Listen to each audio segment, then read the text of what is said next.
Like the hat?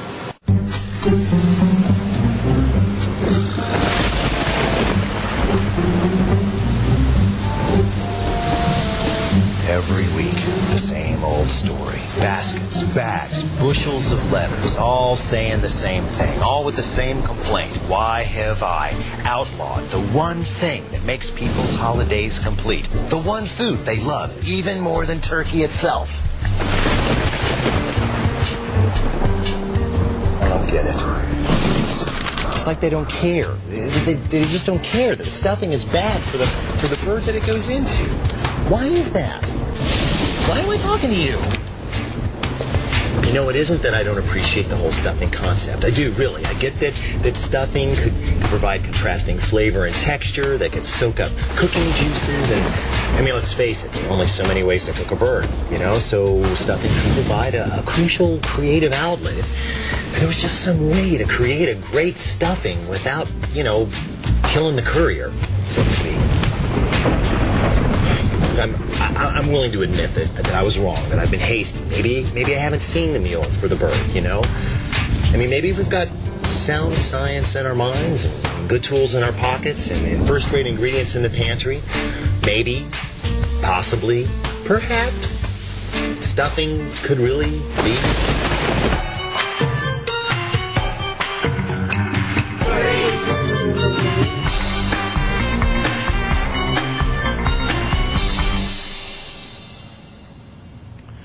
Before we can hope to fix stuffing, we need to quantify its obvious cons and potential pros.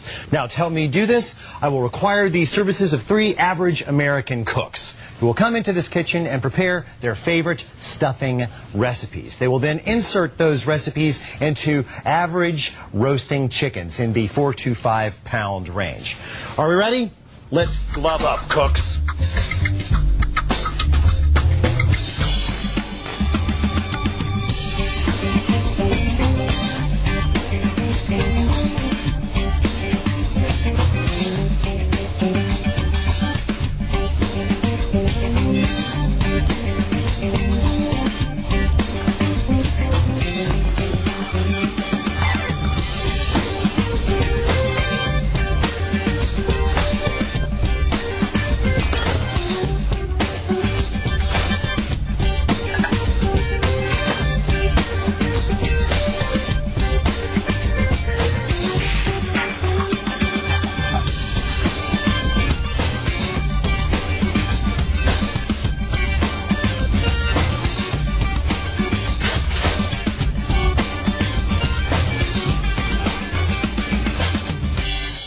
Well, it seems that our contestants have finished their poultry offerings. Why don't we take a look and see if these birds are the bearers of bad news, as I suspect. Contestant number 1. Cornbread stuffing. Cook number 1, Carolyn, was careful to cook her chicken to 165 degrees before she pulled it from the oven. Problem is, since it's stuck in the middle of the bird, the stuffing only made it to 140. Paul, tell her what she's won. Well, AB, since it's likely that bacteria from the chicken's cavity took refuge in the stuffing, cook number 1 will probably end up with a case of Camelobacter or even Salmonella. So, number 1, we've got a full set, well, a half set of encyclopedias from circa, I don't know, 1972 to keep you company during those long hours in the loo. Bye-bye. As for chicken number 1...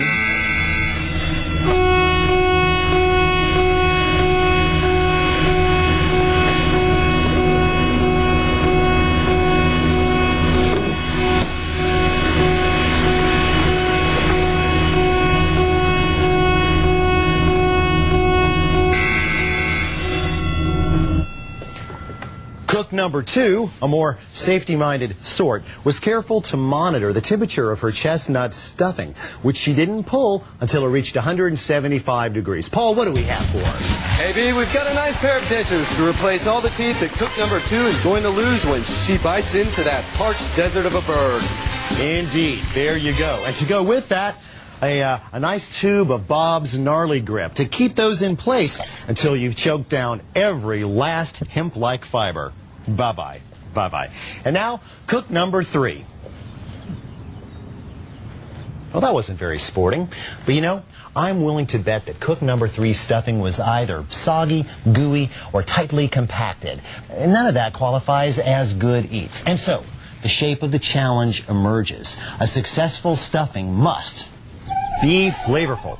After all, if it doesn't taste good, there's no reason to have it there.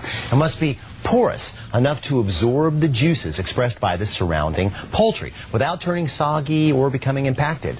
The stuffing must manage to reach a state of doneness at the same time as the bird. This is tantamount and a challenge. Lastly, the ideal stuffing would be easy to insert and extract. Now, based on what we know about poultry, what we know about heat transfer, quantum physics, nuclear science, and whatnot, we should be able to come up with a good working formula for stufferage. The Tonight Show with Johnny Carson represents not only the pinnacle of American late-night television, but the ideal stuffing. Just bear with me a second. You'll see. Now, Johnny Carson himself was the foundation flavor on which the show was built, right? But unlike most 21st century chat hosts, Johnny never hogged the spotlight. Now, in a stuffing, this is exactly what we want from aromatic vegetables. Aromatic vegetables usually travel in threes, okay? The combination of onion, celery, and carrot that the French call mirepoix is probably the most famous. But when it comes to poultry, I prefer the Cajun cousin called Trinity, wherein the carrot is replaced by green pepper. Now, in this case, we're going to need 1 cup of each, chopped very, very fine. Now, when you get that finished, we'll toss with 1 tablespoon of vegetable oil and 1 tablespoon of kosher salt. Ow! Yeah, come on. Roast them in a 400-degree oven for 35 minutes. Now, what about Ed?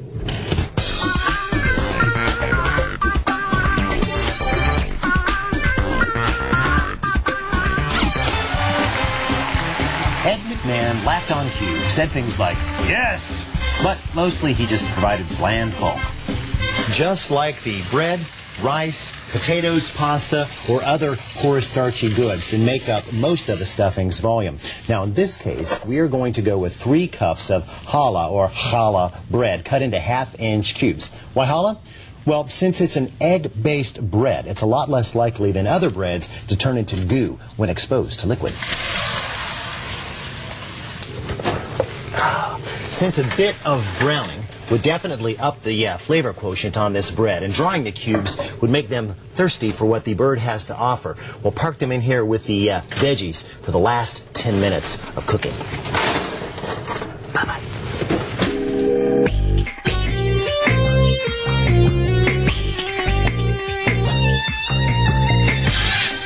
Just as the Carson Show would have lacked verve without the flamboyant style of band leader Doc Severinsen, so would stuffing be without herbs and spices.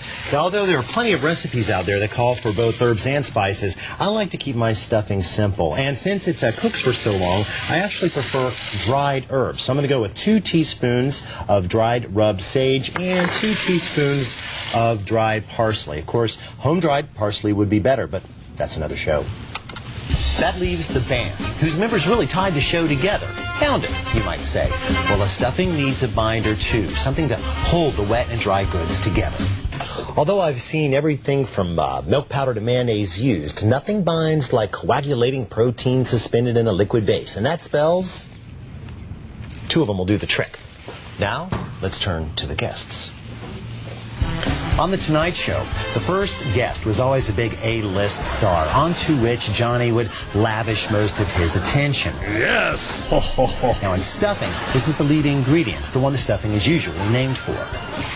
As you can see, there are a heap of possibilities. My favorite? Dry mushrooms. Small, tasty, and porous is he. Be they porcini, morel, or shiitake mushrooms, a mere 2 ounces of these little guys will bring plenty of meaty goodness to the party. All you have to do is de-mummify them with a little hot water or chicken broth. We're just going to let these soak for about half an hour, give or take a few minutes. And now, back to the show. Johnny's second guest usually brought some cool animals or technological marvels, and then there was a musical guest who brought Well, noise and big hair. Now, in the stuffing world, both of these would be surprises, ingredients that support the main ingredient and yet retain their own unique flavor and texture. Let's say 4 ounces of dried cherries and say 2 ounces of pecans. I love the smell of cooked celery in the morning. It smells like Thanksgiving.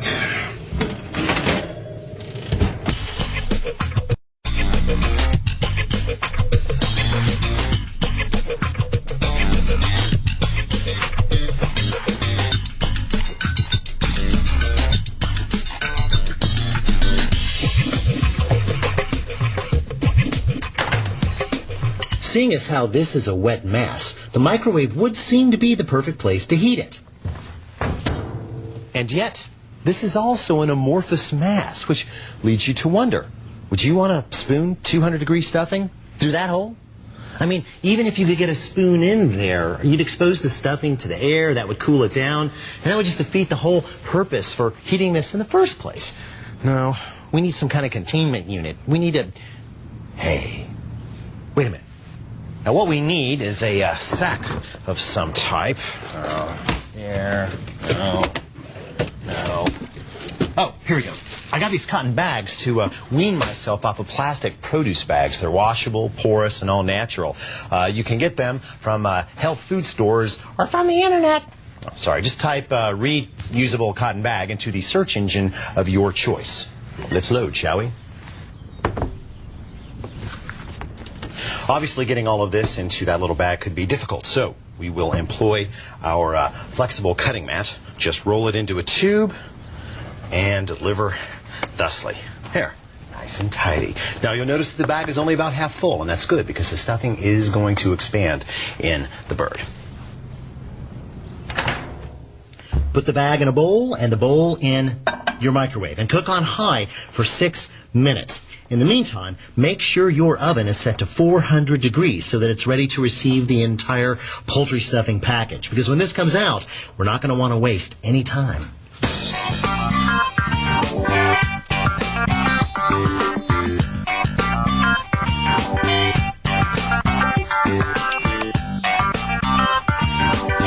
The implant is ready. The patient has been prepped. Let us begin. First, the spreader. Then we carefully remove the hot stuffing to the spreader and mold it into a tube-like shape. And we insert the spreader into the recipient and then carefully plunge with tongs. And we extract the spreading device and the stuffing is in place. Now, under ordinary home circumstances, I would monitor the thermal progress of this situation with occasional visits of an InstaRead thermometer. But in this case, I'm actually going to implant 2 probe thermometers so that we might watch from the outside. So here we go. Thermometer probe 1 goes into the stuffing thusly. Thermometer probe number 2 we will insert into the thigh meat. There we go. Thank you. Thank you. That's enough. There. All done. Now to the oven.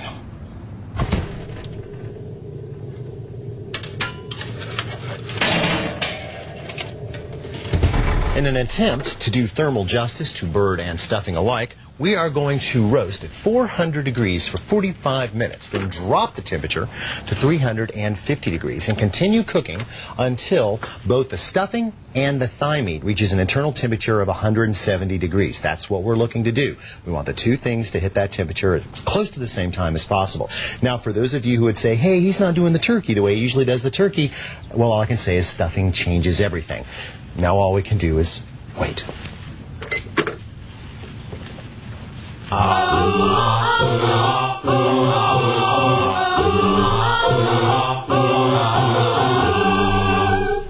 think I've figured out why Americans love stuffing so much. Just bear with me a second.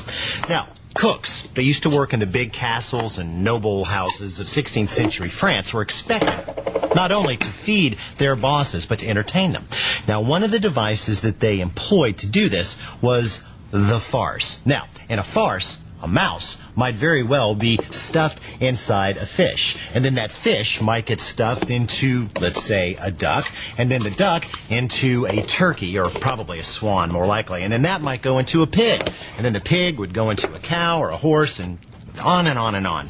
Now, here's the cool part. Farce comes from farcir, which means to stuff, but the reference is actually a knowing nod to a kind of short play called a farce, because it was meant to be stuffed between the acts of a long, boring play. Now, the plot of a farce depended on skillfully exploited situations and gags rather than actual character development. So when you think about it, stuffing gave birth to the most adored of all American art forms, the sitcom. Just think about it. Makes perfect sense. Well, it certainly looks promising. Let's check our temps. By Jove, I do think we're onto something here. Almost hit the same temperatures at the same time. That's good. Definitely time to get this guy out, and we'll let carryover do what carryover does.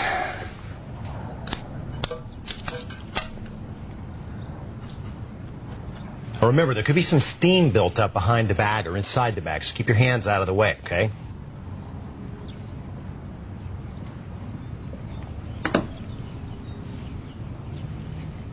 Wow, our first success. Isn't it beautiful? Okay, it's not beautiful, but it will taste good. Let's get that into a service piece, okay?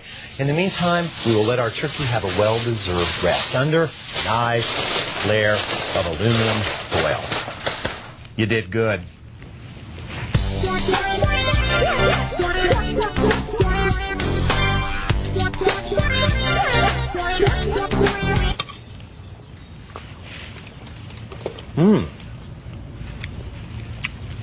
You know, I'd have to say that, nope, I can't say stuffing is evil anymore. In fact, this stuffing is good.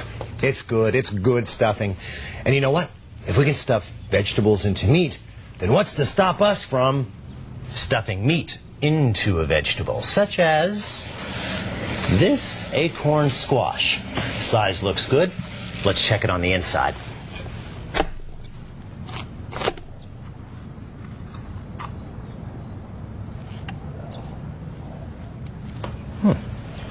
Well, would you look at that? So let's just set our oven to 400 degrees and see what's on tonight's show. Okay, tonight, Ed McMahon will be played by 1.5 cups of cooked rice. Doc Severinsen is still the herbage at 1 1/2 teaspoons of dried oregano. The headliner guest of the evening, 1/2 pound of ground pork.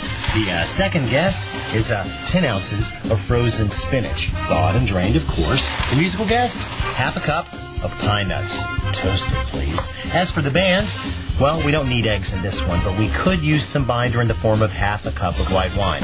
Ironic, don't you think? And Johnny? Well, Johnny's not the same either. Instead of being the traditional trinity, he is now a traditional mirepoix containing 1/4 cup each chopped onion, chopped celery, and chopped carrot. And unlike our last stuffing, this one gets cooked. Place your largest skillet or fry pan over medium heat and cook the pork just until it loses its pink color. Then move it off of the heat and into a small bowl. Then return the pan to the heat. Add the olive oil, followed by the carrots, celery, onions, and a pinch of salt. Let that cook over slightly lower heat just until they are softened. Now deglaze with the white wine and add the rest of the ingredients, starting with the spinach and then following up with the rice,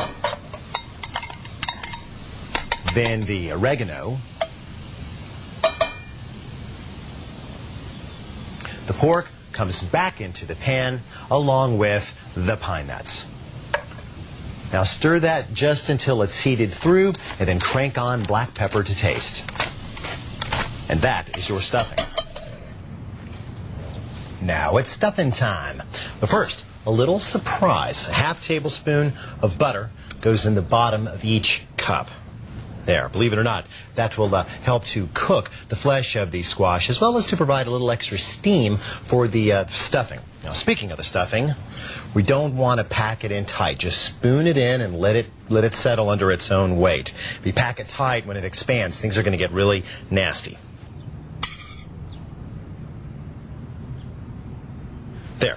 Now, the tops go on. If they stand up a little bit on a mound of stuffing, don't worry, they'll settle as they cook. And into the middle of a 400-degree oven. There. Now, just let these cook for 1 hour or until the fleshy walls of the squash are just fork tender. You don't want them mushy, okay?